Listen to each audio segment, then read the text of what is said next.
And we are live, ladies and gentlemen. Welcome to episode 47 of the Sling'N podcast. I'm TJ. And I'm Kent. And back for more punishment, we have our brothers from other mothers down in North Kakalaki, Frank and Tim from Apache Solutions. Guys, welcome back. Hey, what's up, guys? Hey, good to be here. So now that you guys have become regular fixtures on the show, which we couldn't be more happy about. I think everybody knows you. Let's skip the who the hell are you part, and let's go right into what has been new for you guys. So, Tim, let's start with you, buddy. New, man, just hitting the ground running hard, teaching a bunch of students with one-on-one sessions. Concealed carry has been really popular, so pretty heavy course loads there. We just had a basic pistol course this last weekend. It went really well. Everybody's staying healthy, and everything's been good, man. We've just been running 100 mile an hour. A lot of courses coming up and that sort of thing. So I think Frank's got a lot more interesting things to talk about than I do when it comes to that. No, fair enough. So, Frank, since he pitched it to you, what's new in your world, buddy? Man, a lot. I've been having a lot of fun, doing a lot of extra training and stuff like that, taking both some instructor development courses and getting some more certs through NRA and some other places. Actually, it was kind of funny. I was sitting down earlier with one of our other guys talking about, well, how much training have you had to do this year? Because one guy was complaining about COVID and some other stuff. And I was like, you know what? That's a good question. I've done a lot, but I haven't sat down and put the numbers on it. So I've done 112 hours so far of extra classes outside of Apache. So that was pretty cool. That was, I think so far that's the highest number that I've had, annual training, to date, for a given year. And we still have a lot more that's coming. So, just a ton of really cool stuff. A lot of, again, more geared towards the instructor development type of stuff. So it's been a blast. Outstanding. So that's I think your recent excursions into your professional development are going to be very appropriate for tonight's conversation. So looking forward to it. Absolutely. Kent? Yeah. How are you, buddy? Well, we managed to teach a bunch of never-evers this past weekend ourselves up here in Pennsylvania, including two folks who were born like in the Depression era. Like, for reals. We had some very, very, very advanced age students who did quite well considering ammo shortages and, their insistence on running the guns that they were able to get for themselves during the apocalypse and all that fun stuff. But it was a great weekend nonetheless. We had a lot of fun. And there's 7 more people who are this much more capable than they were before the weekend started. And I lost a few brain cells. So, it was fine. Nothing to complain about. What about you? No, hold on. That's kind of a wild left turn there. How do you go from that awesome weekend to losing brain cells? What hurt your head? You lose brain cells every time you teach and are responsible for the health and well-being of everybody else on the range, even if it goes perfectly. Tell me I'm wrong, boys. You dudes tell me a little bit of stress doesn't peek into the back of your mind, and yeah. No, you're 100% correct. It's always something that you're thinking about when you're exposing people that are that new to this much. And I'd be lying to you if their advanced age, didn't play a factor in my mental process for how I was handling things. And quite honestly, man, I hope to God I'm half the man, and I hope to God Sophia is half the woman that those two, managed to be in their high 80s. They were something else. They were specimens of individuals. And, it's just one of those things. You have to worry about all the regular safety stuff, plus, hey, is this guy dehydrating? And is he up on his insulin and all that other stuff, right? So just a little extra mental stress, but all's well that ends well. And we did a lot more dry fire than we usually would have, and modified the curriculum a touch to meet their needs, which we're going to get into and talk more about here, I'm sure. And they left with pictures of smiling targets and having done some throttle control drills, like, yeah, you heard that right. Sunday we're doing throttle control drills. Saturday morning we never touched a pistol before. So what can I say? Went pretty good. Yeah, man. Oh, that's awesome, man. You know, I got to tell you this. You talk about the, we should all be so lucky. My neighbor is 90 years old, just turned 90, Korean War veteran, still as a hobby rebuilds lawnmower engines in his shop out back. Like it. And has a garden. Got a nice vegetable garden going out there on his in his back lot there. Always coming over when I'm out working on knives and stuff, giving me like tomatoes and stuff, and I'm like, dude, I hope that I'm half as physically capable as you are when I'm 90. Yeah. So no, it's always good to see that, man. It's refreshing. Human beings are living longer and longer, so we can all be hopeful, right? But that being said, and we've talked about it on the show before, that's not an excuse to not take care of yourself. Eat right, exercise, train your body as well as your mind, not just your trigger finger.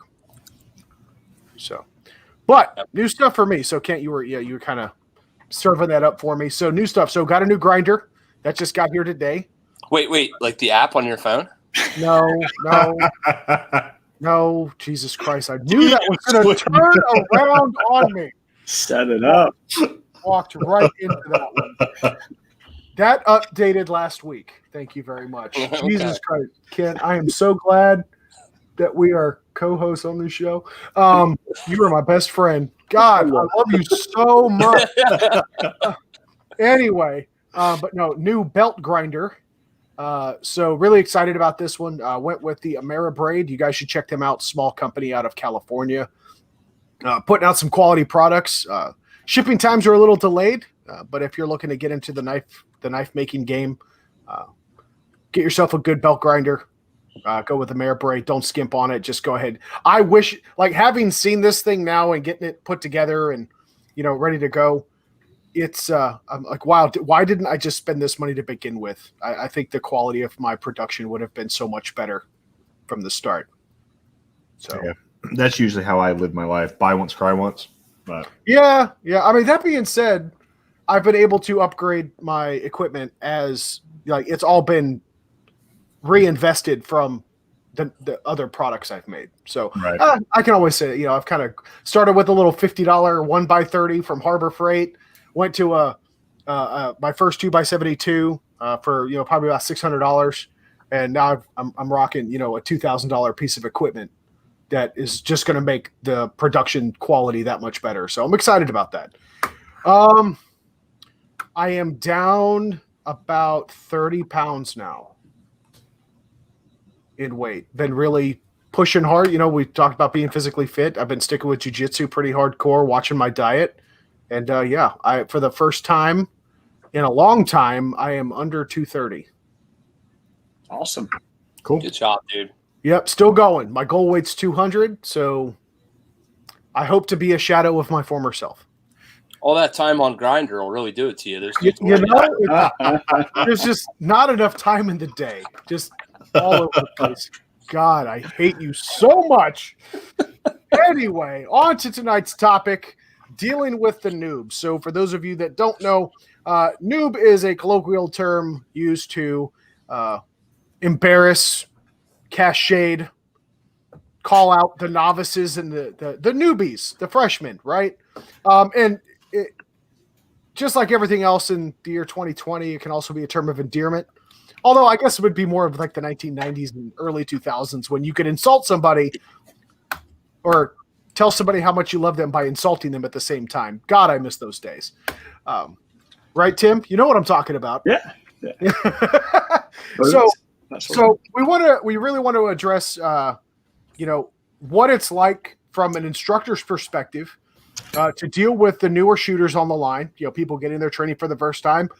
Kent's experiences this past weekend are right on par for what we're talking about, right? Those types of experiences. What we hope to gain out of this conversation as well is not only to kind of help you all, our viewers and listeners, to realize the things that go through the guys like Frank and Tim and Kent, and to some degree, even myself when we're dealing with new people behind a gun, but also to equip you with some knowledge and mindset that you can take with you when you go to your first training to kind of help set you up for success.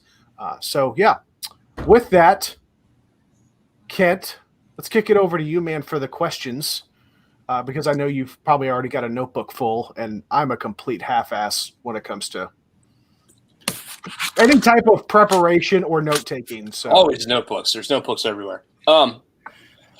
So I guess where I wanted to start with this was really, what things do you dudes wish brand new? We're talking never evers. We're talking like literally, what is this and what does it do kind of people, right? What do you wish these folks did in preparation before they ever showed up to us? And I have an interesting take on this. I'd like to hear yours. What do you wish they had done? It depends. So part of me wants to say nothing at all. That's where I was going. Come to me as a blank slate and let me mold you. Yeah. Right? They're the ones that I probably get the most out of. I don't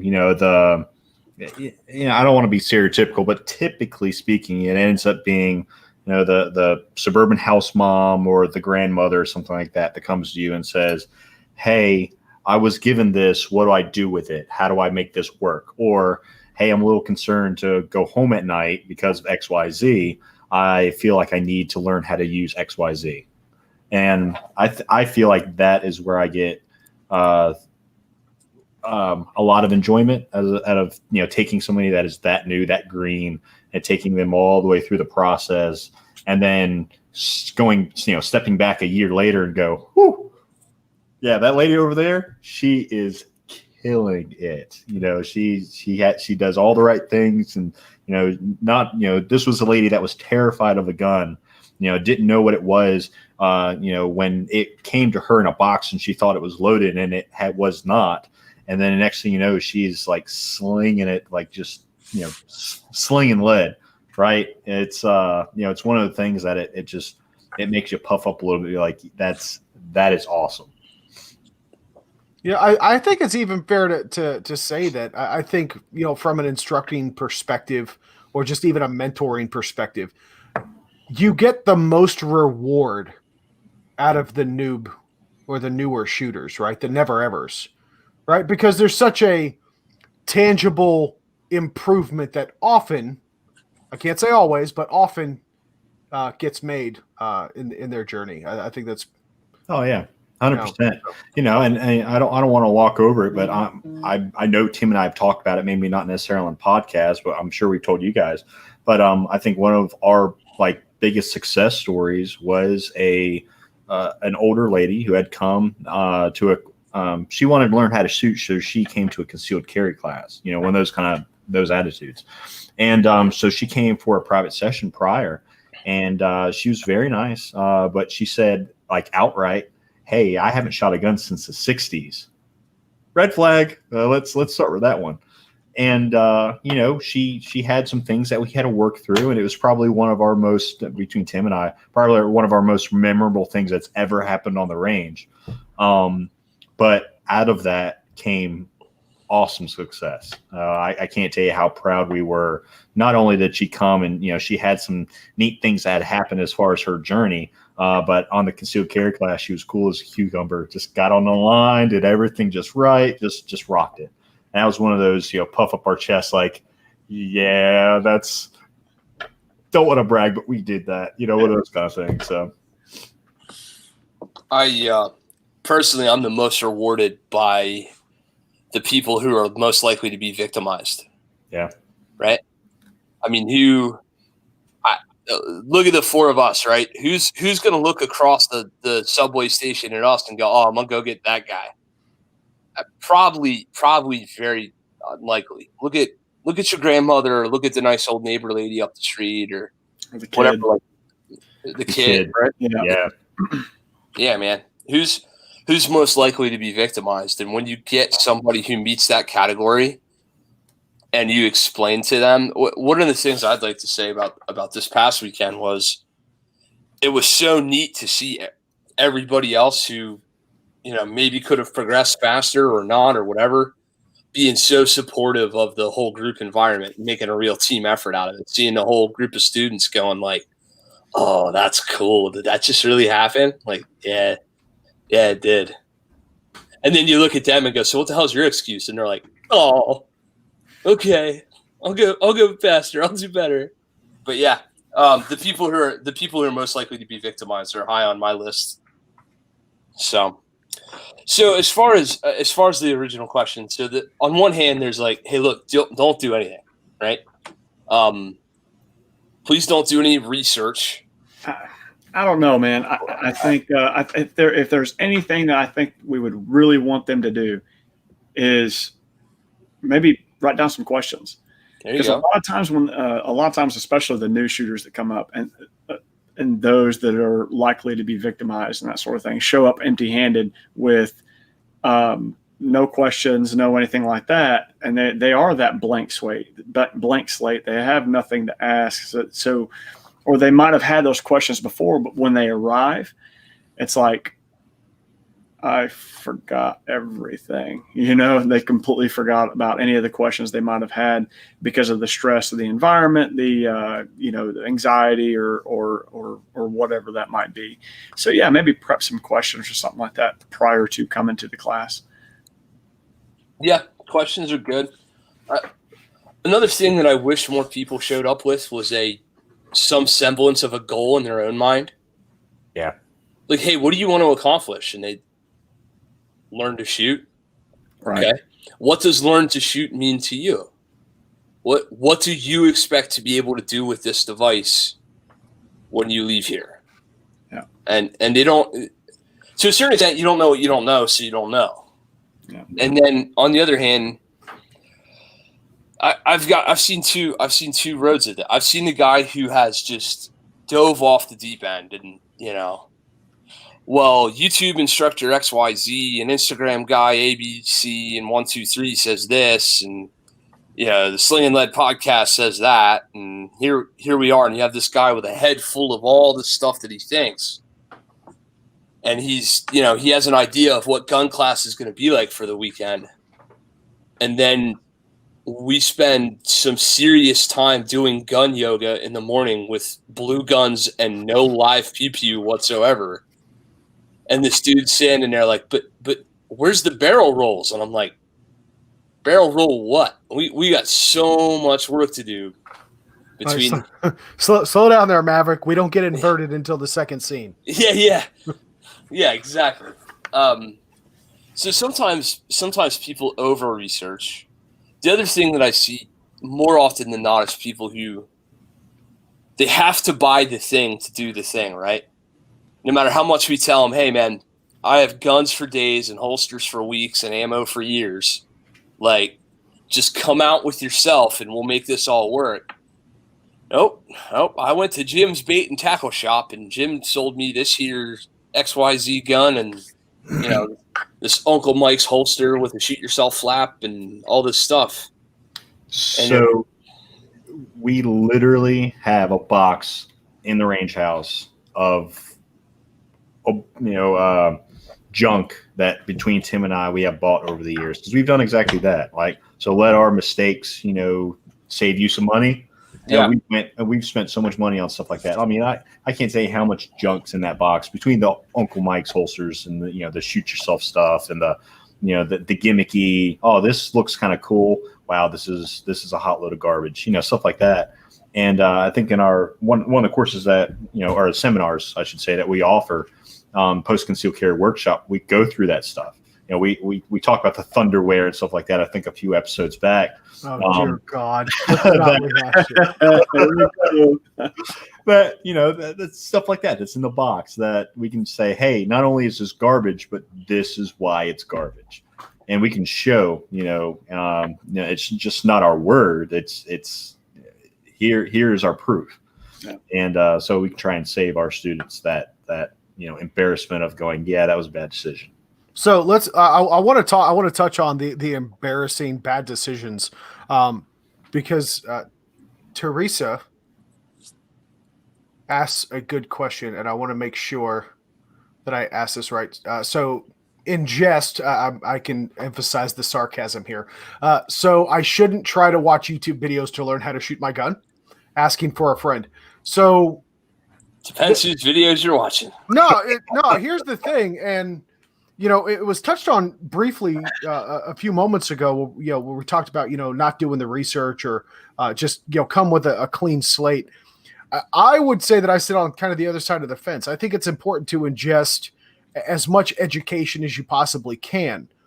The dangerous, where that becomes dangerous, not necessarily in the literal sense, although that is still quite possible, but more risking the quality of the education that you're going to receive from that particular instructor, is it builds, you see YouTuber X doing steps 1, 2, and 3, and you're showing up to a class literally before the first roll of the dice. You haven't even you are starting on go, let alone passing it, right? Right. So don't let it dilute your frame of reference for where you really are in your current skill set. Read it, watch it, learn it with a grain of salt, and if anything, use what you're seeing in YouTuber X's videos to formulate good questions, right?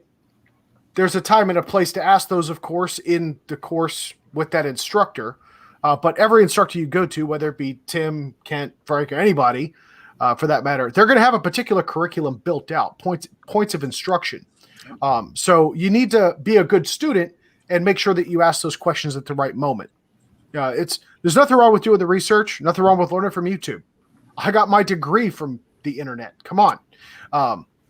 So there's nothing wrong with it, but don't let it dilute your frame of reference. I'll be the first one to admit I watch a ton of videos. I mean, I'm constantly on YouTube, constantly watching other instructors, constantly, going through and, seeing what's out there and kind of seeing, and to be honest, there is a lot of stuff that is very good.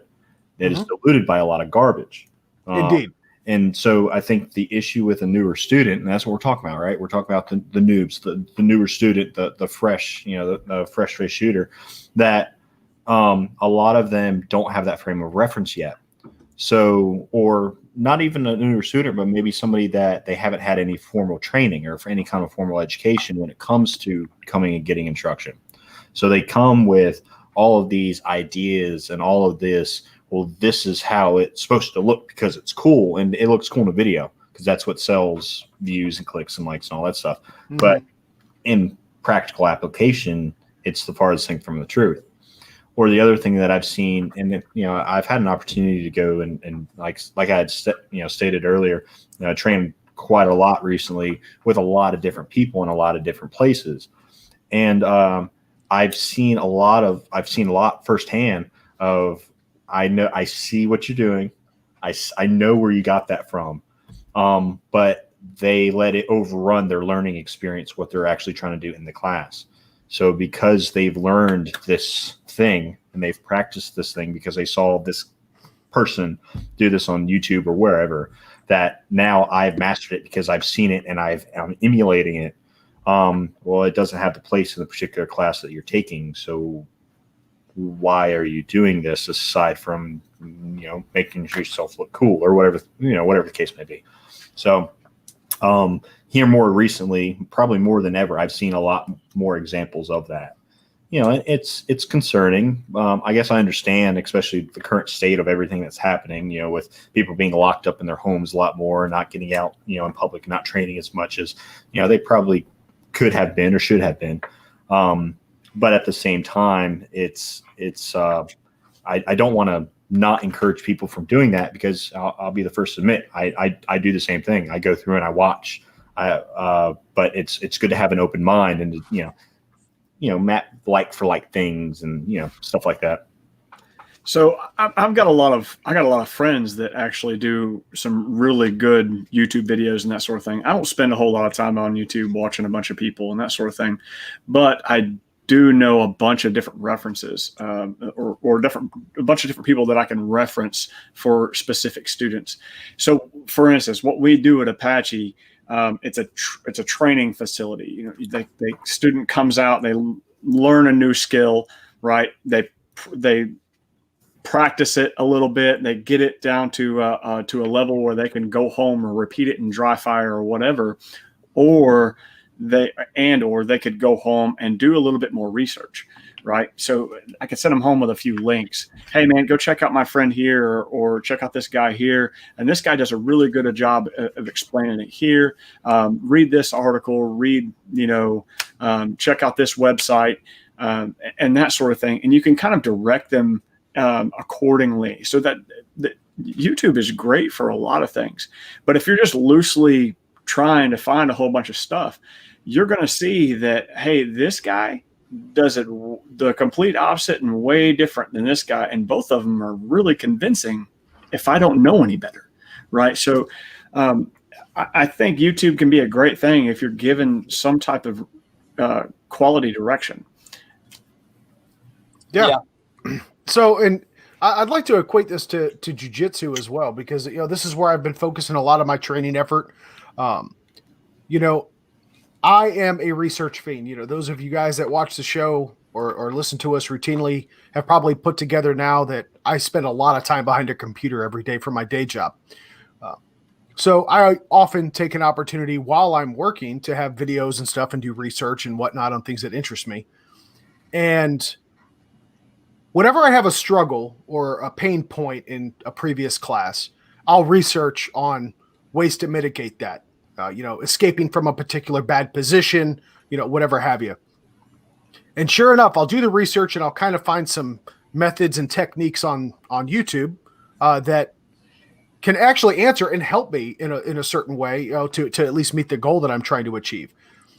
But sure enough, every time I get into the gym and practically apply some of those things that YouTube showed me, usually it's a miserable failure. When my coach comes over to me and says, hey man, I see what you're trying to do, try this.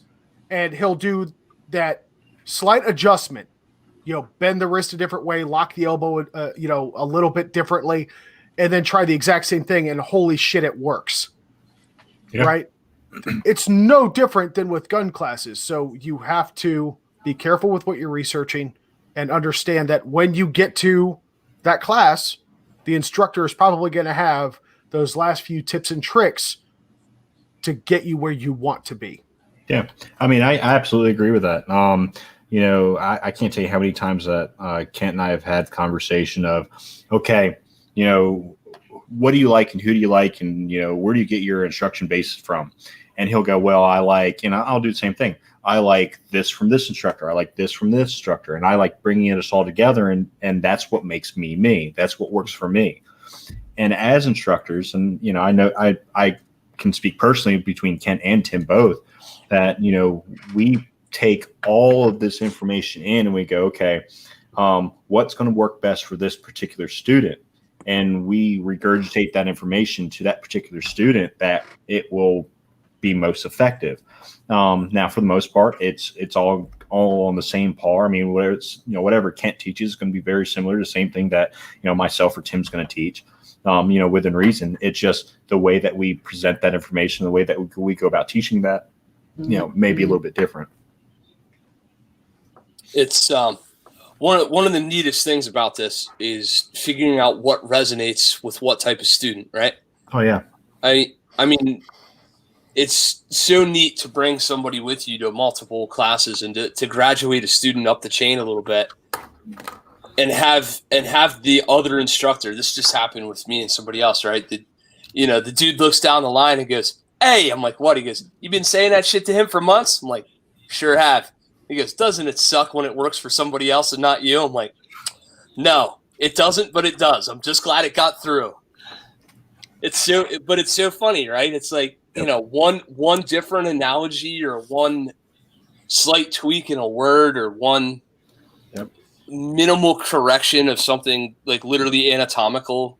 Yeah. Just noticing like, hey, this guy's not feeling it. I really don't think he's feeling it. I think he's giving me the head shake, but I don't think he's feeling it. I mean, we've said it in the past, but it's all our job is to do is find 1,001 different ways of saying the same thing. You know, we're not reinventing the wheel here. You know, like appendix care. Appendix care has been happening for years and years and years. It's just over the past 10 years, it's a fad. You know, there's nothing new about it. And, you know, you have a lot of different thoughts and a lot of different ideas about, you know, how to implement that particular thing. But it's just, there's 1,000 different ways of describing it. So, you know, just finding the right words to say to that right student in the right way. I think I had saw in the chat just a little bit ago, Landon. Yeah, it says relate the known to the unknown. You know, how I relate, you know, something known to somebody is going to be completely different that, you know, Kent or, you know, TJ or Tim's going to do it. So, you know, it's neat going through and doing all that. Yeah, I was explaining rifling earlier this Saturday in a basic pistol class. And what do we normally relate the rifling to? Spiral football. Spiral football, right? And what you're talking about, you've seen a football thrown, right? And there's that one student who's like, mm-mm. And I was like, okay, all right. We found the student who's been locked in their basement. Get back to you. Wait, that's when Tim turns around and goes, nerd. No, we got through to him, but I mean that's just a prime example. It doesn't work for absolutely everyone. There's always going to be that one person that's just like, nope, not getting it. That's fair. So I want to bring up a question that one of our regular viewers, Vanessa Kitty, asked: training students with disabilities. Yeah, I think this is a fantastic topic, and we need to broach it. So Kent, I'll let you take it away. So if I'm a newbie shooter, if I'm a never ever, right, and I have a disability, regardless of what that disability might be, and we can go down a couple of different common ones that we see on the range, right? Yeah. But why don't you take it away, man? Should I still get training even if I have a disability? So what I say before, right, the people who are most likely to be victimized. Mm-hmm. So, you know, if you're stuck in a chair or whatever else, or, you know, you're walking with a limp or you're walking with a cane, you're probably likely to be a higher propensity victim. So that's the first thing. The second thing is when it comes to disabilities, takes one to know one, right? I mean, who better than me? I speak the language. All seriousness, the thing I can tell you guys as students is, God almighty, find a way to bring that up. Please tell us. Please, please, please tell us. I found out one of my dudes had a brain disease. I think that's what you would refer to, cerebral palsy, whatever that. I guess that's a brain disease or a brain disorder, right? A month into private lessons with this guy. Yeah, we're not doctors. I have no idea. Yeah, I have no idea either. But I know that I was telling him to do something with his leg, and he was looking at me like I was speaking Chinese algebra. And it took me 3 go-arounds for him to be like, dude, mine doesn't do that. I'm like, what the hell you mean your leg doesn't do it? Yes, it does. No, it doesn't. I have cerebral palsy. I can't make my leg do that. And what? Well, it seems like there's various people in the Apache. Oh shit, we're about to have a special guest join us, it looks like. Anyway, so I found out my man had cerebral palsy like a month into private lessons. I had no idea, right? So here I am telling him to like dig his toes into Mother Earth and set his bind, and you know, hey man, your stance is screwing you up, and I'm stance. And this dude's going, I can't feel my leg. I'm like, well, shit. You know? Well, no, we're just bringing out the asshole we all know you are, Kent. So insensitive. I didn't know. Read the room, man. I did not know. But beyond that, just little things that you wouldn't think about. This weekend, right? We had a person with a manual insulin pump that had to monitor her blood sugar level on a continuous basis, and there's some cognitive function stuff that goes with blood sugar, and it's crucial to figure that kind of stuff out. If you've got something where maybe your hands, you know, arthritis or some kind of thing like that, where your hands aren't functioning correctly or whatever it may be, vision. I'll speak on myself for a minute. if you guys had any idea what vision through keratoconus actually looked like, you'd be like, how the hell does this dude shoot a red dot? Like, at all, period. People have whatever they have. Like, the bottom line is we can either succumb to that shit or we can find a way to work past it and work around it. Right. And we just simply don't. There's so many other things that we can rectify. There's no reason to highlight those. Yeah, so just to put things into perspective, and I really hope that this serves as some type of a motivation for those of you that might doubt yourselves. Here locally, there is a guy, and you can find him on Instagram. He's recently focused more on gaming lately, but he was a professional shooter, born without any hands, and he was damn good. You can find him on Instagram, Nubs the No-Handed Gamer. Legit goes by Nubs. I didn't give him that nickname. He came up with it on his own. But local dude and a fantastic shooter. Actually has one, if I remember correctly, has a toe surgically implanted on one of his nubs so that he would have a opposable appendage that he uses to help pull the trigger. It's amazing what people can do with a little bit of forethought, ingenuity. So don't let your disability discourage you either. But like Kent said, bring it up. Have the conversation. Yeah. The other thing is people with disabilities, whatever they may be, have been figuring out themselves their entire existence up until this point, how to get through something, right? Mm-hmm. Yeah. So they, you take a person with a disability and they've learned how to work a job and drive a vehicle and exist in everyday life and do all these sorts of tasks from the menial to the very intricate and specific. The only reason we have to be careful with the firearm piece is that some of those tasks aren't nearly as final as a mistake with a firearm might be, right? Like, if a guy's trying to learn how to turn a wrench and he's got a hand disability of some type, he's going to drop a couple of bolts now and then. You can't let that happen live fire with a handgun for the first time, which is why, man, having some simple basic training aids makes a world of difference. If you can strap a blue gun on this dude and let him figure it out with plastic and, no danger, it boggles my mind when you see people over endanger their students for a given learning topic. I just don't. I think sometimes people are afraid to dry fire in classes too much. They're so worried about a fixed set round count. They're so set on, it's like the amusement park thing. We gotta get the shots down range. We gotta have targets to have pictures of. We gotta. And the best thing is to do some gun yoga sometimes. And gun yoga can be done, at the very least with the slide ripped off the top of a real gun. But if you can't invest $80 in some professional training aids, you're probably not a professional. Like, I just don't know what to tell you. How easy is it to hand out some blue guns? I just don't get it. Well, yeah, that's why dry fire is just so important.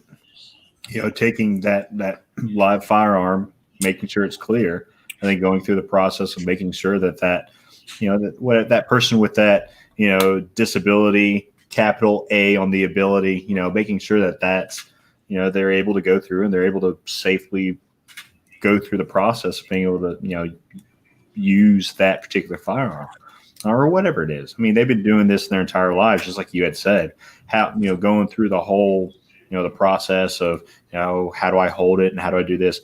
And as instructors, we need to sometimes think out of the box of how can we go through this process and teach this to, these particular students on how to, do this stuff. I know from personal experience that some of these people are coming to you to take courses and stuff like that because they don't want to feel disabled. They want to do something that is normal.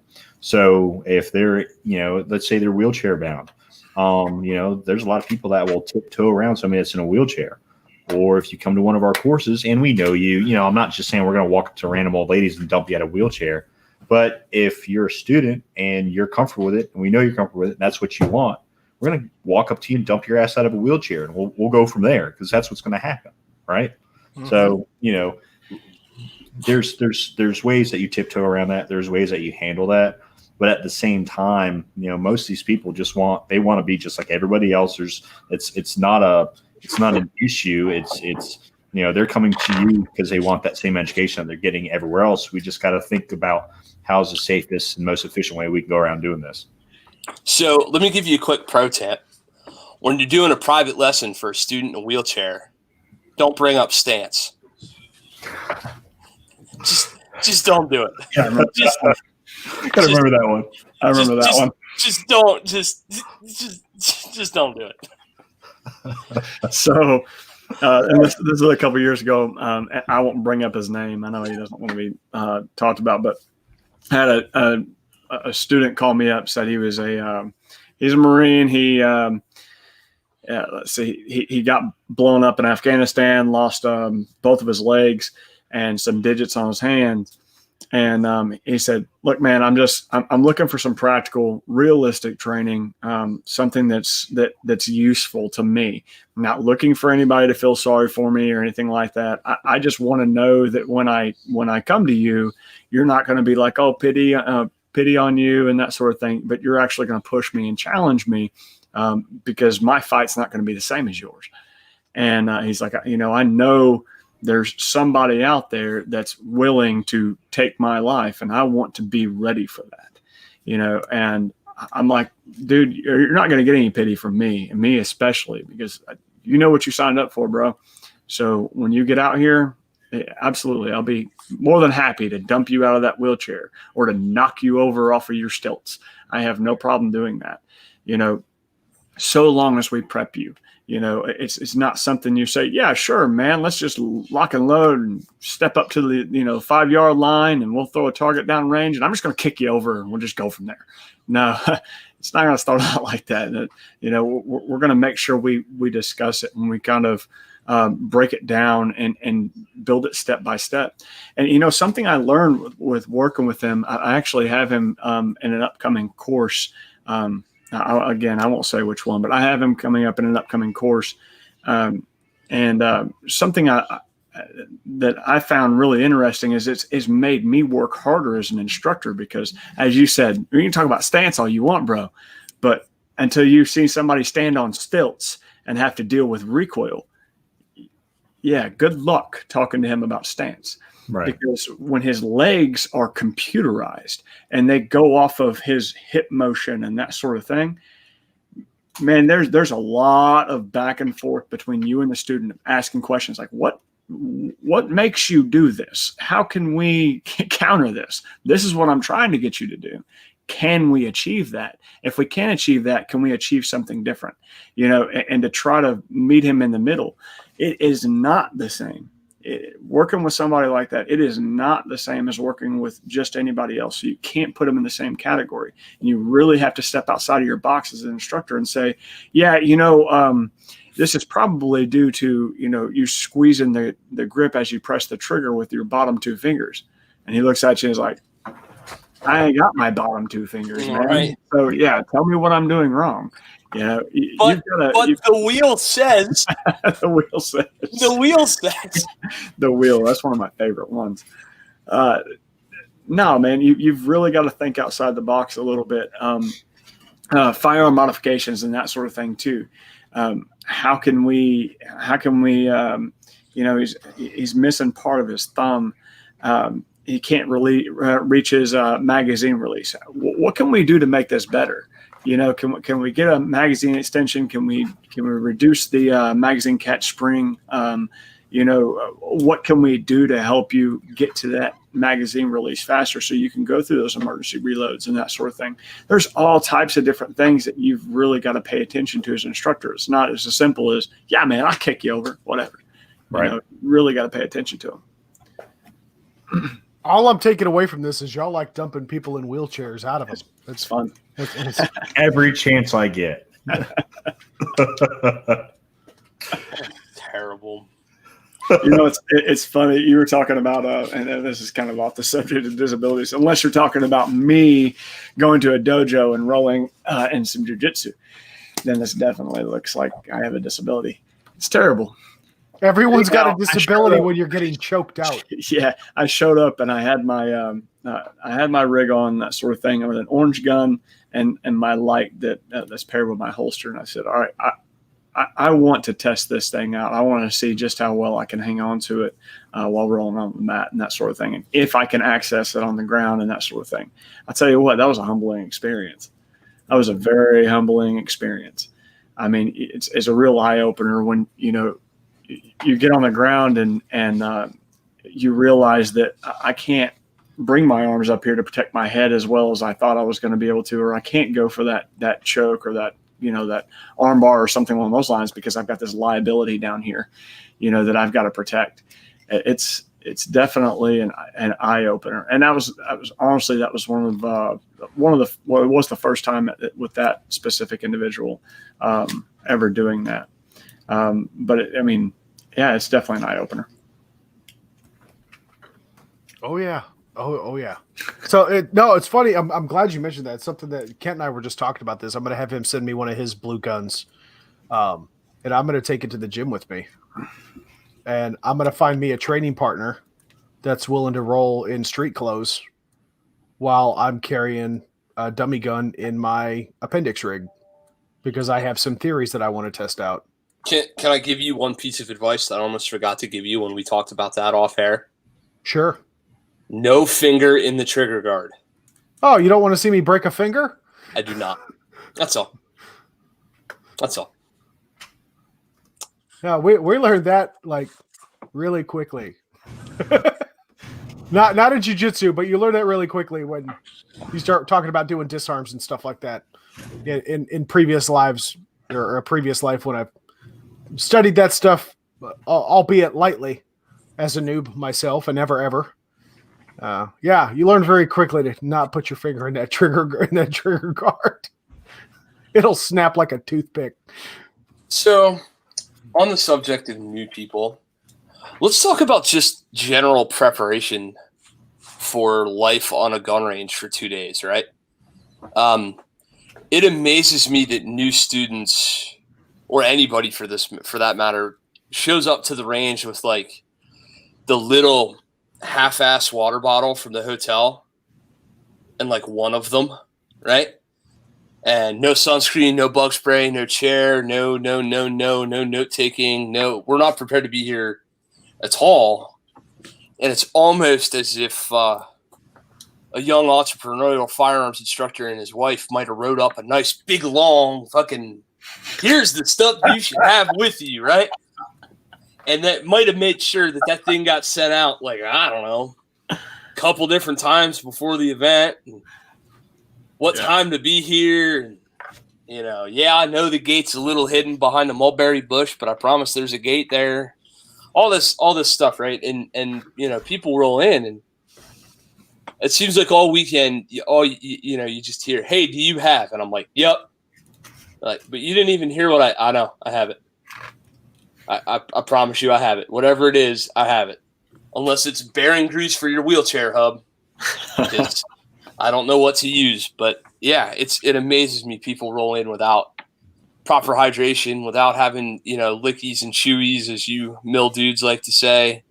Without having any support. Just, I literally say essentially, come like you're going to spend a weekend at a state park. Right?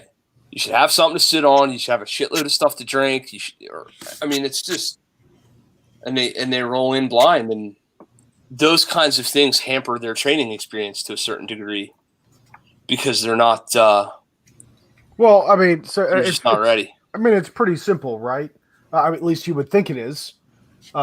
Your analogy about just like you would plan a day at the park. Plan for the environment you're going to be training in. Gun stuff, holsters, gadgets, all the tactical Timmy stuff aside, plan for the environment. Check the weather report. Is it supposed to rain? There's a lot of instructors that rain or shine, you're out there sending rounds downrange. Probably want to make sure you've got rain gear. If it's going to be hot, you're probably going to want to make sure you got plenty of water.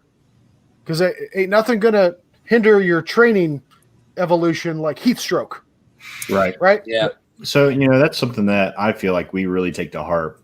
So, there's only so much that, yeah, every one of you have been to a class where there's that guy who literally just, yeah, I'm good, and just showed up with his rig and some ammo, and that's it. When, bro, maybe you need to go sit down because you need a drink of water or something. You need to get out of the heat a little bit.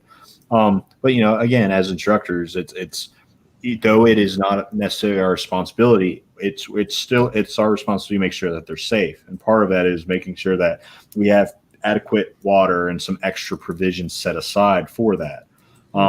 We can say, bring this all we want until we're blue in the face.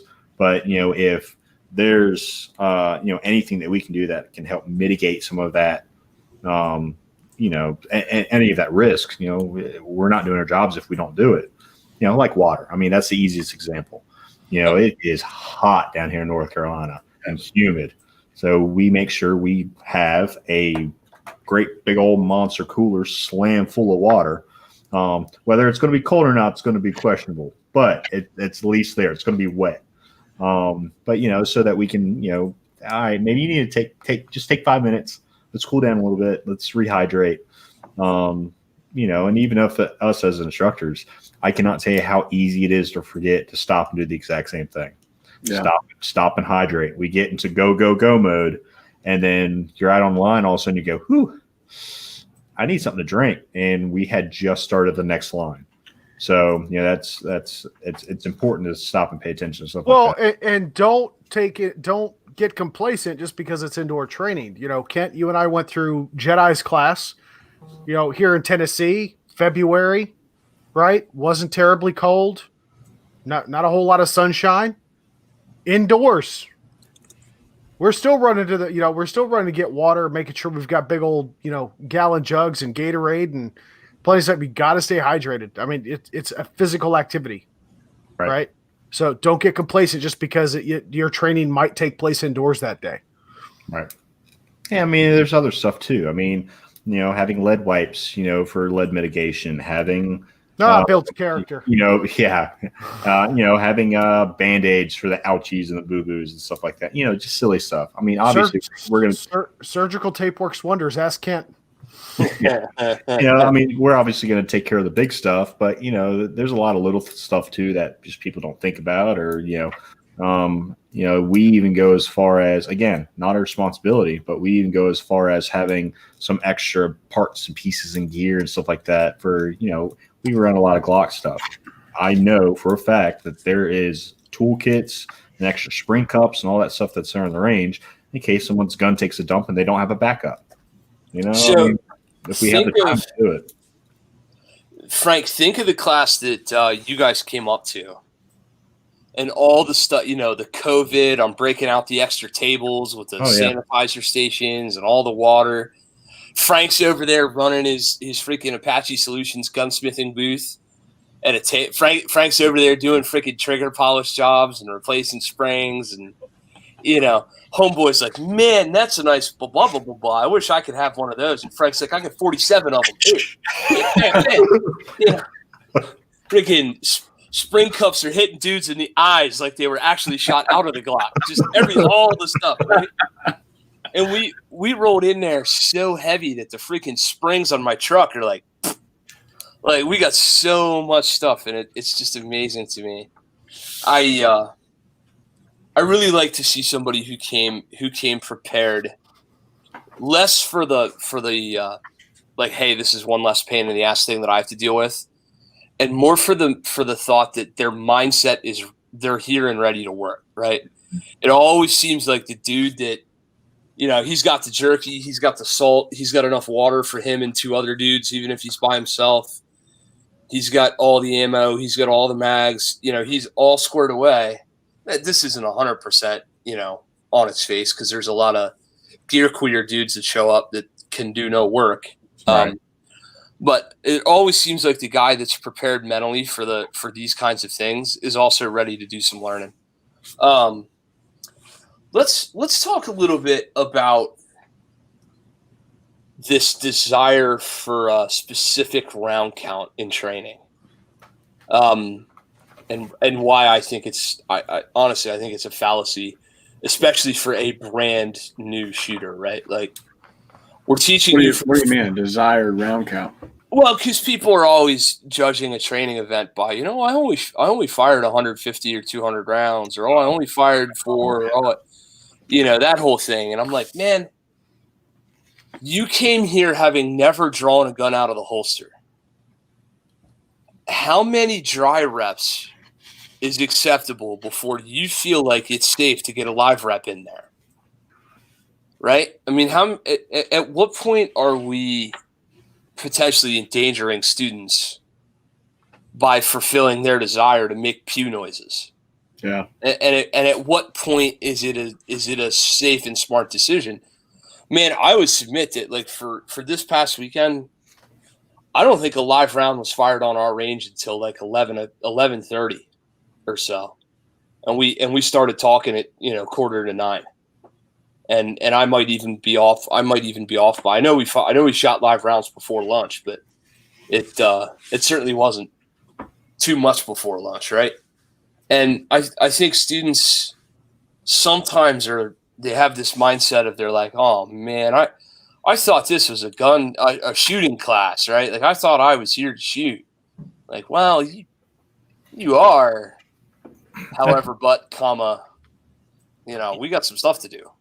I think that goes entirely back to the expectation of the student.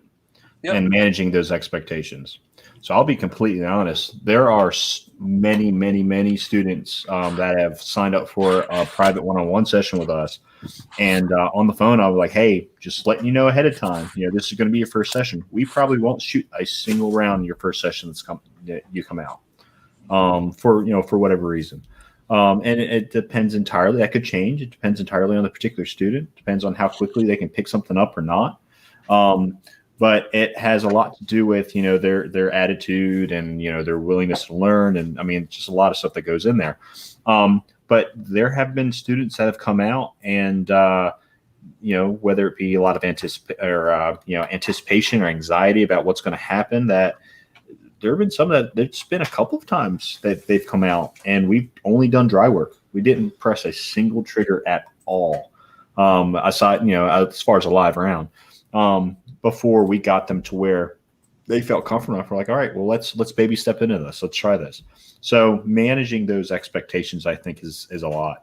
If you say that this is a high speed, low drag class, that's one thing. Then I would anticipate that to have a high round count. I'm anticipating that I'm going to be working for that. Unless it's an experience, but I'm going to be working for that. That high round count. But if it's for like application, wax on, wax off, slow grind stuff, that's different. It's, it's all about managing what that expectation is going to be. And Kent, we've talked about that. Like the way we're set up is a lot, it's structured a lot differently, especially for our private sessions and that sort of thing. So what he said is exactly correct. Most of the time, that there's, especially that brand new student, they show up, they have no idea what they're getting themselves into. They just know, I'm going to go learn how to shoot a gun today, but I have no idea who this dude is. And now I'm out in the sticks somewhere and, oh, there's a range back here. Holy crap. And they get back down there and they sit down at the table and they're looking around and they see, targets everywhere. And they're just like, just kind of anxious. And you sit down and most of the time it's just, hey, who are you? What's up? And we get to know each other first, right? We spend a little bit of time getting to know each other, kind of knock the edge off a little bit, trying to figure out, for us, it's for the instructor side of things, it's a lot of profiling, right? You're trying to you're getting through to the student and trying to figure out, hey man, who are you? And really, what are your intentions here?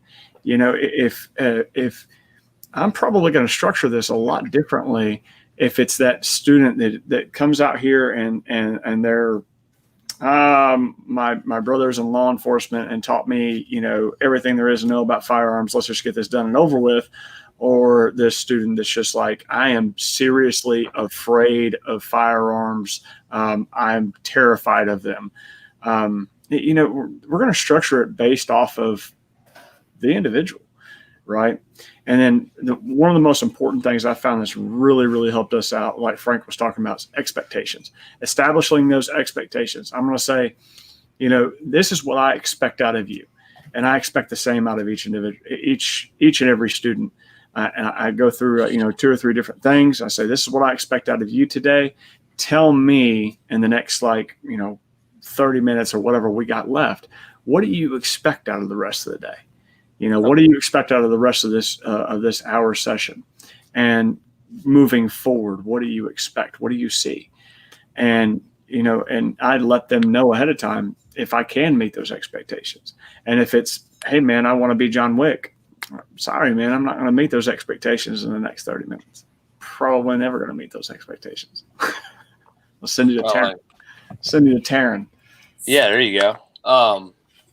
It's interesting because of the way I have to do it, not having my own facility. I get a lot of that done on a new client discovery call, right? I'm doing a lot of that over the phone because I don't have my own place to bring them where I can control it. It is different. And there's some benefits to that too, as far as bringing them in front of you.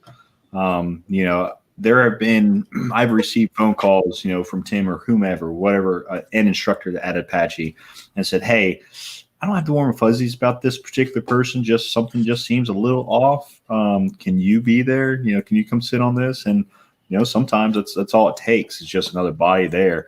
And you really kind of help, that helps bring out, the intentions of a particular prospective student or not, whether they're new or not, so I think having that face-to-face really helps bring out some honesty and bring out good attitude. Plus you guys have your very own Pooh Bear to just stand there and go like this the whole time. Just give them is that a cigar store Indian? No, that's Landon. The scowl. Just that.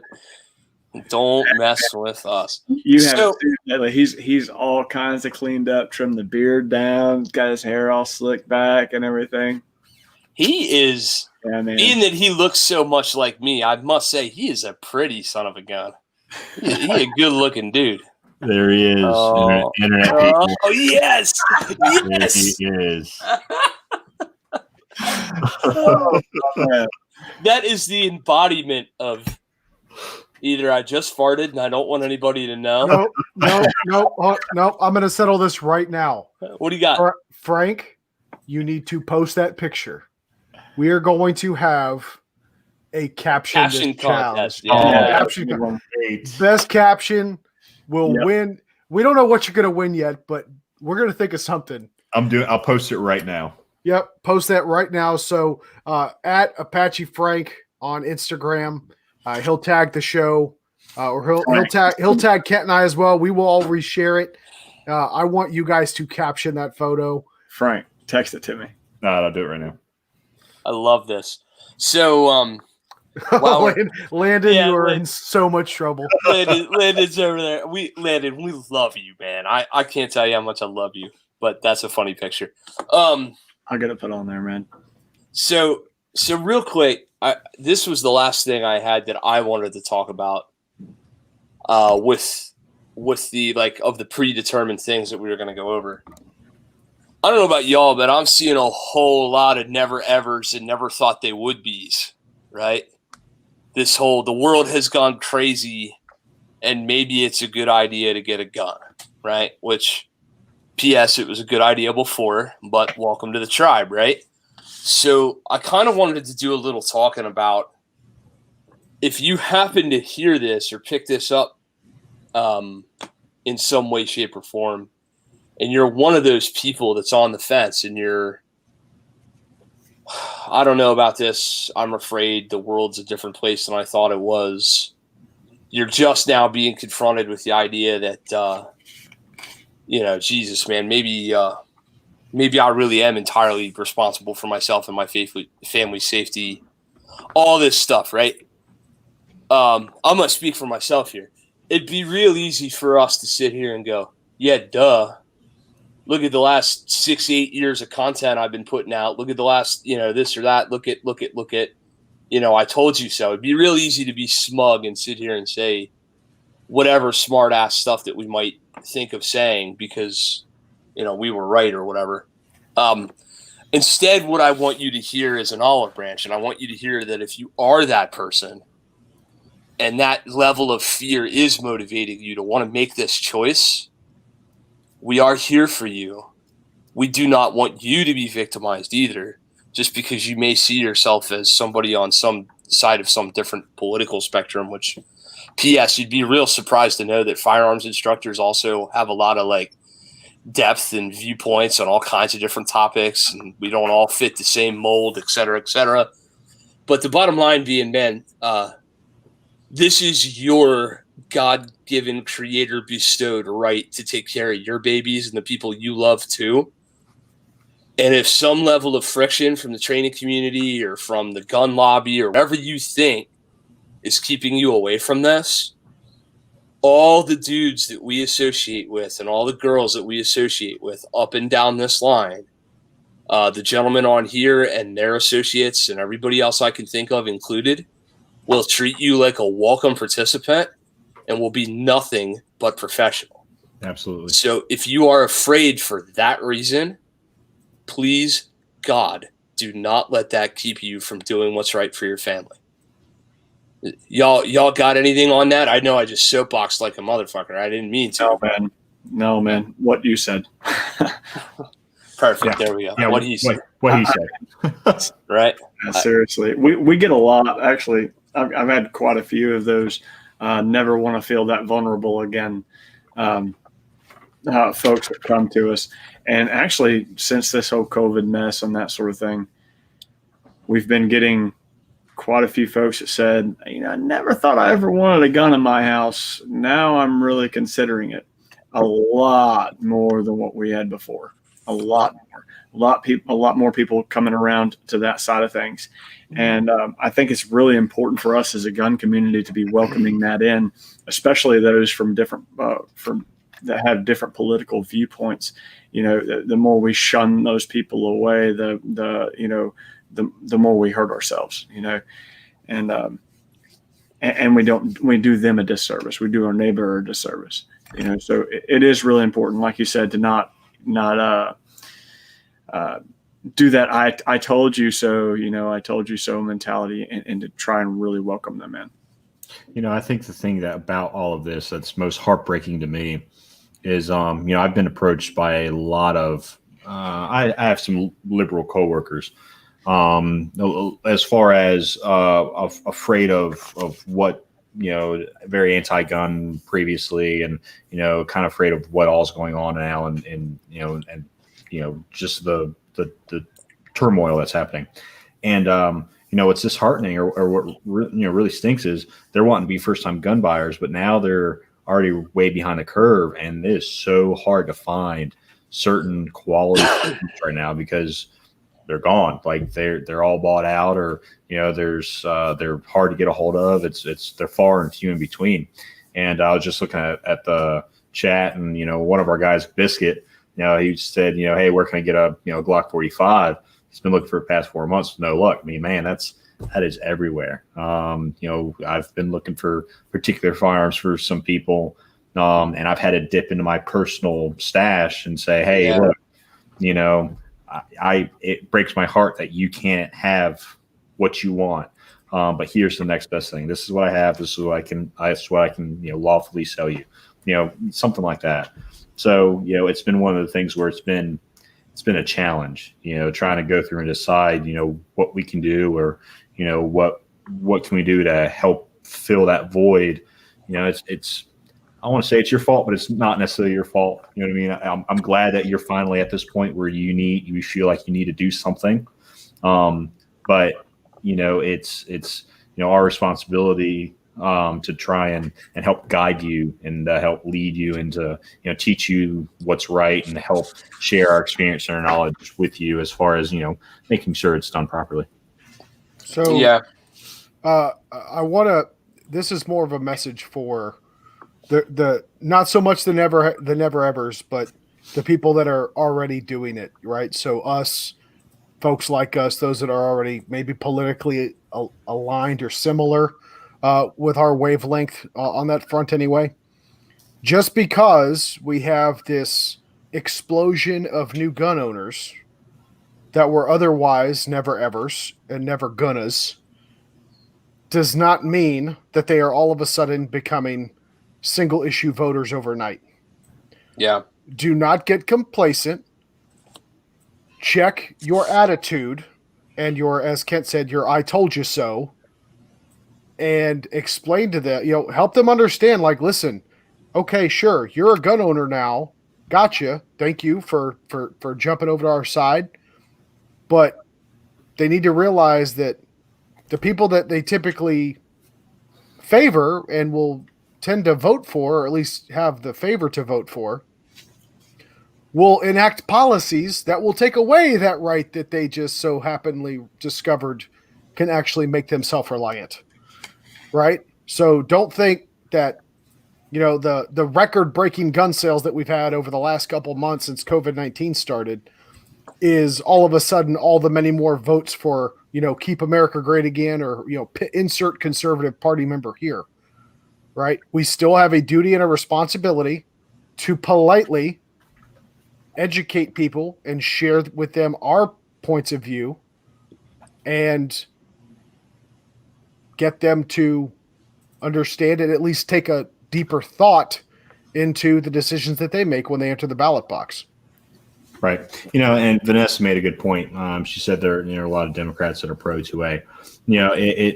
I want to stay away from the whole, the political argument about it. I mean, there's a lot of good and a lot of bad that, on both sides, as far as a lot of the back and forth, a lot of different ways of looking at it. But at the end of the day, we're talking about the safety of our families. What is best for the safety of you and your loved ones. Yep. That's just a decision everybody has to make and has to live with. So if that decision for you is to not have a firearm in your home, that is your decision, and I respect your right for that decision. For me and my family, we're going to defend ourselves. We're not going to wait on anybody else. We are going to do what we need to do in the time that we need to do it. So, I think that we need to be good role models. We need to say, this is what we feel is correct, and this is what is lawfully correct. This is what you legally can do, black and white as far as the law goes. But as far as what you do on an individual basis, that's on you. The other thing I think we all have to remember is if you've ever looked at Craigslist 2 weeks after a hurricane in like North Carolina, there's a shitload of generators for sale, right? Brand new, never been open generators for sale right after a hurricane. Why? Because people felt a immediate need to American Express solve a software solution, right? Yeah. I'm not prepared to take care of my family. So if I run to Home Depot and buy a shitload of generators and water jugs and blah, blah, blah, blah, blah, blah, blah, we're going to be okay. And then the big nasty clouds roll away and the sun comes back out and it's time to pay rent or mortgage or whatever the heck. And all of a sudden they go, man, that was dumb. I just spent $900 on stuff I'm never going to use. And they end up reselling that stuff on the secondary market. And then they play that same game the next year. Yeah. The next time Wash, rinse, repeat. So if you were perhaps part of the political generator lobby, you're sitting up there in big generator, or the GRA, the Generator Rifle Association or whatever, you're those guys. And you're looking at the spike and you're like, generator, bang! Holy shit, we sold 1 million generators. Man, we'll certainly get our politician in now who's pro-generator. I don't know, homie. Because the minute it wasn't a thing no more, they just went and sold that for, Chick-fil-A gift cards or something else, right? So don't necessarily conflate ownership with lifestyle, right? Sure. Right. There's a lot of people who go swippity swipe that credit card to check the box. And, perfect example, right? I own some kick-ass golf clubs. I mean to tell you, I own $1,000 worth of golf clubs, and I could not play $12 worth of golf. on my best day, right?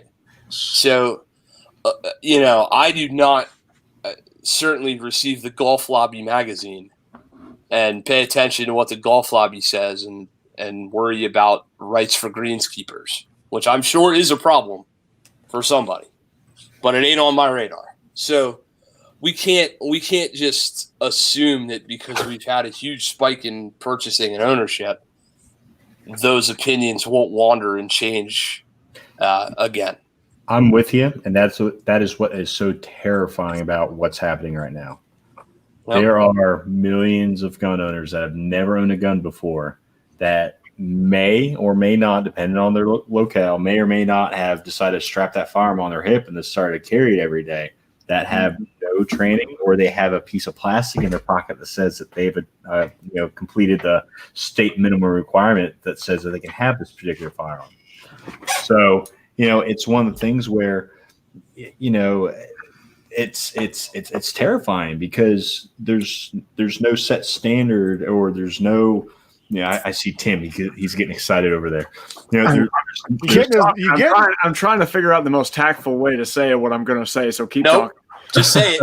Sound bites are great. You don't want to know. It's just one of the things where, like, I'm proud that there's so many people that have made that decision, that have been able to go into be first time owners of firearms and stuff. But at the same time, I'm terrified because with that lack of training, doesn't even though you sit through an 8-hour class in North Carolina, concealed carry, it doesn't mean that they know exactly how to handle that particular firearm. And so I don't necessarily go to malls, but let's say we're at a mall with my family, and then something breaks out, and one of these brand new gun owners decides to take their concealed carry out that they're legally allowed to use, and they put a bullet in my little girl. That is a terrifying thought. It was funny right up until you said the last part, but it is true, man. Think of me the first time I broke out my new generator, and I'm there going, how the fucking goddamn hell do I start this stupid thing, all right? Yeah. Like, exactly. there came the storm clouds, and now it's time. And, unfortunately, we're not talking about generators here. We're talking about the finality of lethal decision-making. Exactly. And if you came to the finality of, God damn, I get so many chapters of book, like book chapters coming out of my mouth tonight. It's the finality of lethal decision making, chapter 5. Like, hell yeah, the book's writing itself. Write it down. There you go. Write it down. No, but seriously, like, if you were making decisions, I can't think of another. Man, I don't know, dude. I went to the doctor store and I bought doctor stuff, and I watched a doctor video. So now I'm a doctor. So if you want some heart surgery. Hey, do you have a degree from misdiagnoseyourself.com? I certainly do. I can't fathom the thought process that brings people to, this $20 piece of nylon that I bought next to the Cheetos in the Wally World, that's probably good enough. No, dude, you could sum it up really simple. All of you that are listening to or watching this probably drive. You know that horrible feeling where you imagine the worst possible car accident occurring involving you and or right in front of you because you see that one person in the Honda Civic with a student driver magnet on the door? That's how the rest of us feel when we see that Uncle Mike's nylon piece of shit that's holster flopping around on your hip. Yeah, that's pretty damn accurate. You know what? You do you. You've got, okay, yes, you have the right to travel and all that other bullshit, sure. That don't mean that you should be doing it. TJ, student carrier t-shirt. Oh, God. And go. I'm working. All right, hang on. So, listen, if you live in the state of North Carolina and your instructor is telling you that you should be learning to use a handgun in a concealed carry class, leave. Yeah, leave. Please, for the love of God, leave. Go someplace, learn how to shoot a handgun first. Go Go take an NRA basis of pistol shooting course. Go take Joe Schmo's level 1 pistol course. Go take some basic pistol shooting course. Establish a decent foundation. Then, if you feel like you have a solid foundation, move on to earn your concealed carry handgun permit. Right. Don't walk into a concealed carry class and buy into this stupid mumbo jumbo of high five, man, no problem. I'll teach you how to shoot. Great. You can hit the broadside of a barn. Now just go turn in this certificate you just paid me for to your sheriff's office. The sheriff's office is going to see that you don't have a record. Then they're going to sign it off, and you're going to get this fancy little piece of paper. You're going to stick it in the back pocket, and you're going to walk around with this false confidence, convinced that you're going to be able to defend yourself. That is a lie. That is an absolute lie. And there are so many instructors out there that are taking advantage of it right now, especially right now. It's sickening. Yeah. So learn to shoot your handgun. Learn how to fight with your handgun. Get your concealed carry. That's great. I think it's awesome. But don't stop training there. That little X-ring that you just shot out of, that B-27 silhouette that you're so proud of because your instructor gave you a pat on the back for it. That's not good enough. That's not good enough. Learn how to use that handgun. All right. That's the most tactful way I can possibly. Tim, it's a great point. Let's sum it up this way.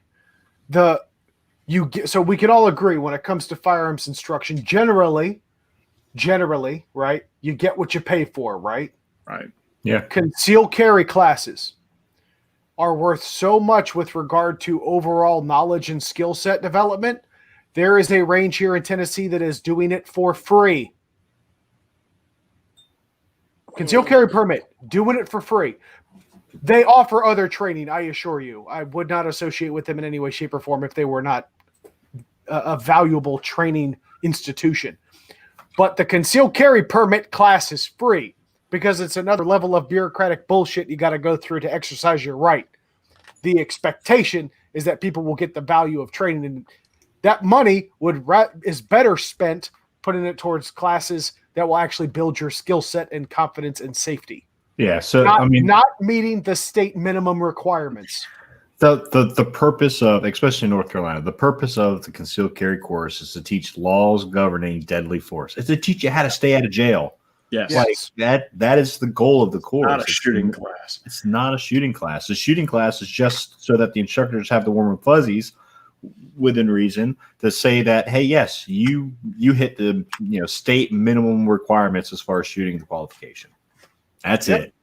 So I got one for you. If your state allows you to go to the fucking Bass Pro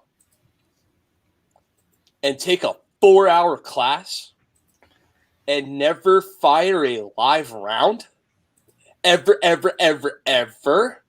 never even look at a target, and never take out a live gun for dry fire in the Bass Pro because we can sell them, but you can't have them in here.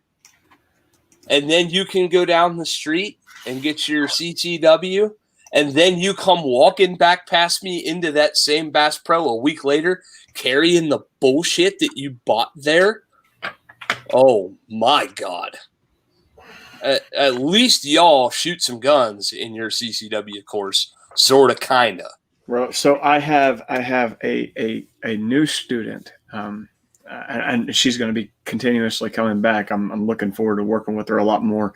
Anyhow, we were talking about in our introduction portion of our 1-hour session, we were talking about the stigma in our community, whereas if you want to learn how to shoot a gun, you take a concealed carry class, because honestly, before Apache come to exist and started opening their mouth, there was really not a whole lot of other options in our area. And so I have had to really constantly battle this stigma. And I was talking about, how, everybody and their mother has the certification to teach concealed carry nowadays, and in North Carolina, and especially now. There's so many different instructors; it's ridiculous. And I said, and the next thing you know, you've got all kinds of different lingo out there, and I was going through some of it, and I think shoot to kill and shoot to wound came into this what I was trying to say to her, and she's like, yeah, that's exactly what my instructor had told me. I said, wait, what? Oh, What are you talking about? I said, your instructor told you what? And she's like, yeah, well, for instance, if somebody breaks into your house, you got to shoot to kill them, because if not, they're likely to take you or to sue you civilly, and then they can, blah, blah, blah, and it gets drug out. And I said, no, ma'am, that's murder. oh my fucking God.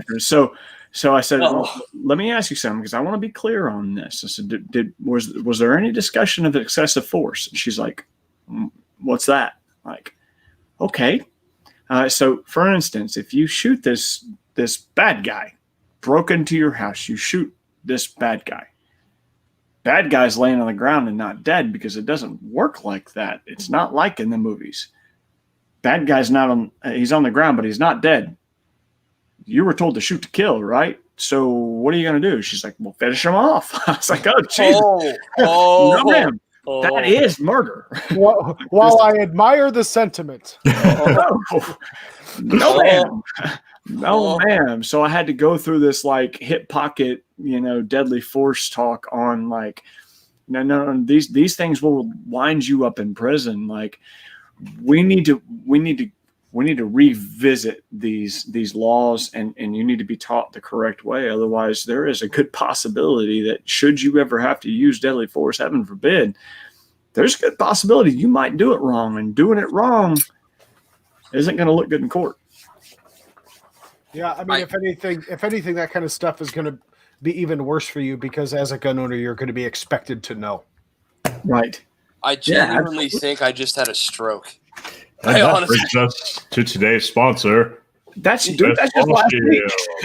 That's just last week, man. I mean, we hear this kind of stuff all the time. The Racheal plug. Oh my God. Oh, my brain. I smell toast. Hey, man. Look, yeah. We're talking about new shooters, right? No, I know. We're talking about new shooters. Folks don't know what they don't know, and that's just one of those things. You walk into a dadgum gun store, dude. Go into a gun store and listen. Just shut up for a minute and listen. You'll hear all kinds of crazy stuff. You know what's funny? Those are the people we're trying to get across to, because if we're really trying to make a change in our gun community, those are the ones, the loudmouths that know it all. Those are the ones that we really need to be changing. Those are the ones that we really need to be getting through. I have a dude in a local gun store. I love these guys to death. And every time I walk in there, he starts giving advice now, and he'll go, "Hey, Kent, come here a minute." And I'm like, you used to be that guy. And he's like, "No, hey, do you mind?" I'm like, "No, do I mind? Here's a card. Like, let's do this, right?" And you can see they're like, some of these dudes on the side of the gun counter, they have there's no friend. I've spent so much time in there being like, bro, you're not their lawyer. You're not their psychiatrist. Yep. You're not. Just sell the gun. Don Winchester, are you still in here? Yeah, I think he's still in here. So yeah. I know he's heard me talk about it. He'll get a giggle out of this. I always go on these short rants about there's a difference between a gun salesman and a gunslinger. Somebody that actually does this and studies it and studies the use of a firearm in fights and that sort of thing, and somebody that just sells firearms. Yep. Right. There is a difference, and a smart person behind the gun counter is going to have that reference. Yeah, you know what? That might be a subject for Apache. You should go up the road and talk to them about that. Don't expect the dude behind the gun counter to have all the answers, and keep in mind you are dealing with a salesman, and I've dealt with some tricky ones. They're going to convince you they're going to tell you whatever you want to hear, just so you'll buy this pretty little purple Sky pistol that's on sale for $130. Yeah. The sad thing is that Are strokes contagious? yeah, dude. Yeah, strokes are absolutely contagious. Here's the sad thing is that salesman is the same guy that finds Generator Joe, right? They're a perfect pair. Because Generator Joe comes running in and goes, "It's about to rain. I need a generator." And salesman. Why has he got to be Southern? I just want to. I feel attacked, Kent. That's all I'm saying. Because the hurricane's in the south. Okay, I got you on a technicality there. So Generator Joe comes in, right? He's like, "It's going to rain, Tater. I need a generator." And salesman Steve goes, "Hell yeah, you do. I got a nice little purple one right here to make your wife feel real comfortable like. And it's cheap. You ain't got to worry about none of that stuff. No, you don't need none of them holler points. Just get some of these here Full Metal Jackets like in the movie." I wish I was fucking kidding. I genuinely wish I was kidding. This stuff gets said. Now, having worked on that side of the counter, I can tell you that he's not kidding. He's not kidding. TJ's over there like, having done that 12 years ago. No, absolutely not. Now, I'm going to tell you exactly how I handled that. We actually had 3 or 4 different instructors that would come through that gun store that I worked at. It was just good associations with local people, and they were good instructors. Anytime somebody asked me about that kind of stuff, if it wasn't because I was there to sell guns, I was there to sell equipment and ammunition and range memberships. You want to ask me what I personally did here, there, Afghanistan, Iraq, whatever have you, I would tell you. But if you started asking me, well, what should I do about this? Here is a card, pick one. All quality instructors. I am not an instructor. You need to see these people, not me. So, amen. Yeah, you got to know your lane. You got to stay in it. It's that simple. Here's an example. Actually, this is funny. I got copies to make. This is hanging up in all kinds of gun stores all over this county. Like, I got dudes over here peddling all kinds of stuff. I owe some dudes commission or something. Yeah, for those listening on the podcast, Kent was holding up a flyer that he's posted at many truck stop restrooms. You know what? That would explain a lot, Lizards. Do not blame Kent, or don't judge Kent for earning all of his work a quarter at a time. I takes it how's I can gets it. $20 is $20, right? $20 is $20. Absolutely. Good Lord. We always have so much fun with you dudes. Did you guys come into this expecting to talk about anything that we didn't? You guys have anything preloaded for this that you were like, oh, we should talk about this or that? No, I'll say this. I've been going to this one location that's had ammo certain days of the week at certain times, and they've been known to have long lines waiting at the front door. And I've had the opportunity to meet some new people, and I've run across quite a few different conversations. And the reason why I'm bringing this up is because you mentioned the FMJ thing, and there's this gentleman that was in front of me that had that was talking about his current concealed carry, and he was like, I stack hollow point FMJ, hollow point FMJ, hollow point. Oh God, one of those. And hey, before I rolled my eyes and was like, man, don't ever do that again, I just said, why? And this dude just like his mind blew. He was like, I was not prepared for that. Yeah. He's like, it's just my thing. It's what I do. I said, so just your thing is enough for, what you carry to defend yourself with? Like, can you give me an intelligent reason why you stack hollow point and FMJ? And he's like, no, I really don't know why. I said, did you hear it somewhere? Did you hear it from somebody or something along those lines? And he's like, I don't really remember, but no, it's just what I do. Hey, hollow point's expensive, man. So I can spread it out a little bit more. Spread it evenly and thin. Sure, man. So I educated him right there in the line, along with like 4 other people that were behind me. They were like, really, what kind of ammo should I buy? Use that as an opportunity. I could have easily gotten to an argument with that guy or really, really embarrassed him, but I'm hoping that he went home, or at least, at least went home that evening and said, yeah, I should probably get rid of these full metal jackets that are in my magazines, right? So, yeah. Well, if you are carrying a Purple Sky pistol, you probably have to use FMJ because it might feed. Maybe. I don't know, man. It's 50-50. And if you're on a high point, do not have your thumbs drag on the slide because it will not run. Yeah, that's the truth. Holy smokes. Got to shoot it like this. Got to shoot it like a gangster. It's got to be. Got to be. Got to be. Actually, one of these days we'll get into the mechanical advantages of actually cocking the hand to the side. But that's for another discussion. Yes. Oh, that's my goodness. A whole nother show altogether. My goodness.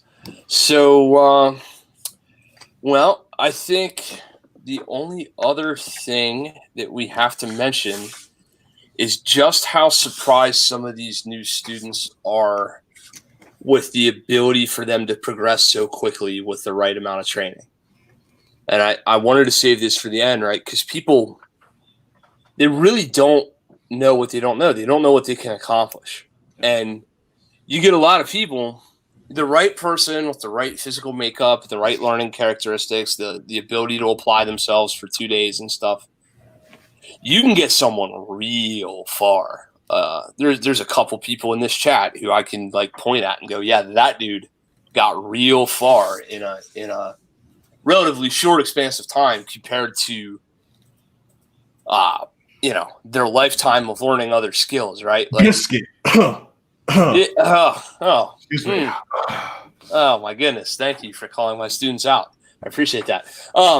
So Biscuit, for example, right? And if Biscuit, if you're listening to me, I want to know what your dry fire routine's been like since you accomplished all those great things. Because you did, and everybody. This wasn't actually about him, but he's a good example. You can bring people out. You can give them some amazing accomplishments and experiences on the range. And if we don't do our jobs to impress upon them that this is a continuing ed kind of thing and not a check the box kind of thing, right? This ain't parasailing, it's driving. It's not the kind of thing that you do once to have a picture and share your friends and then move on about your day. And whatever that skill set is perishable. And you will not have that if you don't do it again for the next 2-3 months and then you come back to it. And of course that's self-serving, right? Because we're trying to sell ourselves and our time and we are professionally making money at doing this. So clearly it behooves us to say, yeah, man, we want to see you more often.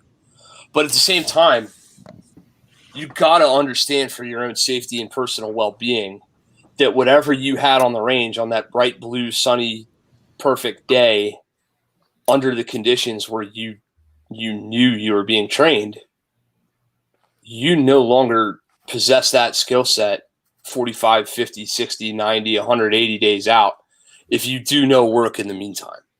So I want to hear you guys talk a little bit about how you impress upon your students dry fire routines, practice routines, things like that, from the time that they from the beginning. You learn about dry fire when you're a brand new student or trainee. And we give them homework. Yep. First and foremost, their homework begins after that very first session. Whatever that particular student needs to work on, that's what we say. If that particular student says, oh, well, I can't get a hold of a handgun because of XYZ, then okay, cool. You got a power drill at the house? Do you have, what I mean? There's just so many other things that you can do that doesn't require a physical handgun.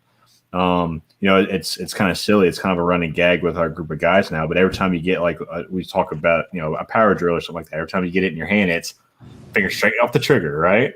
The thing's pointed in the safe direction. So, you're almost yeah, exactly. Yeah. A squirt bottle. But it's kind of silly, but at the same time, you can go through the mechanics of, okay, this is how I move around my house safely. Oh, look, this trash can is now a person. So I don't want to flag my person. So now I walk around my house while not flagging my trash can, who I am pretending is a person. Stuff like that. It may seem silly, but it gets you in the right it gets you in the right mindset, it sets you up for success for the next time they come out when you finally do use your firearm or you use one of our range guns or something like that. It's one of those things where there's just with a little bit of creativity, you can come up with all kinds of different things and, practice sessions and, different homework assignments that, again, it's kind of like the old Mr. Miyagi wax on, wax off stuff. We're going to paint our boards like this. Well, we're going to have you do this particular homework assignment this particular way. And you may be like, this is the stupidest thing I've ever done, until you do it for a week and you come back and go, whoa, okay, this actually works. And we're going to be able to tell whether or not you did it. Oh, yeah. Yeah, we'll be able to tell. Yep. So anyway, it's one of the things where, the students that, and 100%, just like what Tim said, we'll be able to tell the students that actually take that dry fire homework or whatever it is, takes that homework and they apply it and they practice it until their next session, the next time they come out, there's a huge difference in their, and what they're doing or what they're working or not, and if it's not, then it's because, well, did you actually do the homework? And if you did the homework, or you said you did the homework, or were you doing it correctly? Yeah. So, that's one of the things you got to juggle. Awesome, man. Well, dudes, as we tend to do, we took our hour-long show and turned it into 2 because we're awesome. That's funny because T mentioned that in the chat. She's like, yeah, they sometimes go 2 hours or whatever. And I was like, oh, she jinxed us. It's going to happen. It's going to happen. So I'll give it to you guys first. Your final thoughts and your the things that you want to leave the new shooters and all that with. Go ahead and close it out, whichever one of you guys wants to go first. Man, if you're a new gun owner and or you're a new shooter or something along those lines, find a good source of instruction. Find somebody, vet your instructor. Make sure you get into the right class for your level of training and that sort of thing. Get educated on the subject matter. Don't return that generator as Kent was talking about before. Don't just buy that, sit it in your on your cabinet at home or something along those lines and say, I've got this in case I need it. Right? That's not the way that's going to work. So make sure you get educated on your firearm properly. And yeah, that's about all I've got, man. If you're not really paying attention to your own personal safety, nobody's going to be doing that for you. So make sure that you're doing your due diligence. Yeah, awesome, absolutely. I would say, same thing. I want to hit on the concealed carry class thing again. Please continue your training. If you're in North Carolina, come see us. If you're on the other side of the state or something like that from us, we have people we can recommend. And that goes for anybody that's here. So, don't hesitate. The biggest thing is, especially, there's a lot of newer gun owners and stuff like that are out in our communities here recently, and reach out to us. Don't be afraid. There's no judgment. It doesn't matter what walk of life you're at, or what you're working on or what you're facing. We'll have a conversation with you. We'll be respectful, and we'll see what we can do to help you, on this new adventure. So, keep on. Awesome, man. Well, I'll do mine real quick. By God, if the way the world's going these days hasn't convinced you that it would be a good idea to train with and carry your goddamn tools, I don't possibly know what would. On the same token, if you think you're a part of our community and you're running your suckhole right now about what you're going to do to these damn Antifas or these damn BLMs or these damn who's evers, and you're talking all kinds of crap about how you're going to take your vehicle and you're going to go to this protest and you're out there looking for a fight, I'm sorry, man, but you and I are in a different tribe. You're actually not part of the community I thought you were. So stop that nonsense. God knows I don't want to see anybody hurt. But at the same time, if you're out looking for a fight, you're not here. Everybody here has a skill set to do some serious work if we have to. And the more that we gain a skill set and the more work, the more time, the more we learn about this, the more we learn we don't want to have to do it. And the more we realize that there's never, ever, ever a clean, perfect outcome. And it don't work like the movies, and you don't just win the gunfight and then go home and get a key to the city and a blowjob from the mayor's daughter. That is not how this shit works. Stop it. Just stop it. Stop looking for fights. Stop generating all kinds of trash on the YouTubes and the face spaces and the Insta chats. Stop being a gun tough guy all the time. Start having some common sense. And at the same time, God forbid, have your stuff, because if it does happen, we want you here. So if you're one of those dudes, take a little extra care, be a little extra smart. Maybe don't go that place you really don't have to go. Maybe don't do that right now. And do some pre-intel work. I mean, I've got a trip coming up this weekend, and I'm doing some common sense intel work going, hey, what are the chances in my 6.5 hour journey between where I'm at and where I'm going that I'm going to run into some problems, right? What's my alternate route? What if I get into XYZ city and it looks a little bit like I don't want it to look? What am I going to do then?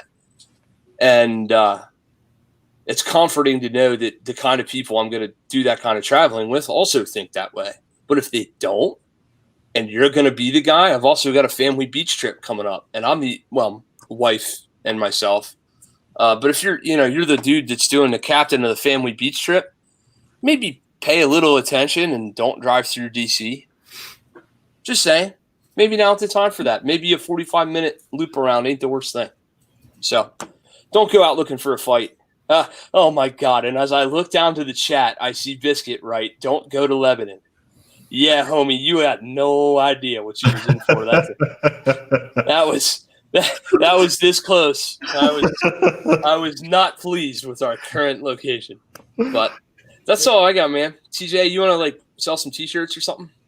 Yeah, man, we could do that. As always, Okay. we want to thank you, Tim and Frank, for joining us this evening. It's always a pleasure having you guys on. As I am sure we will have you back in the near future. So as always, just stay safe and take care of yourselves, and we look forward to having you back. Appreciate it.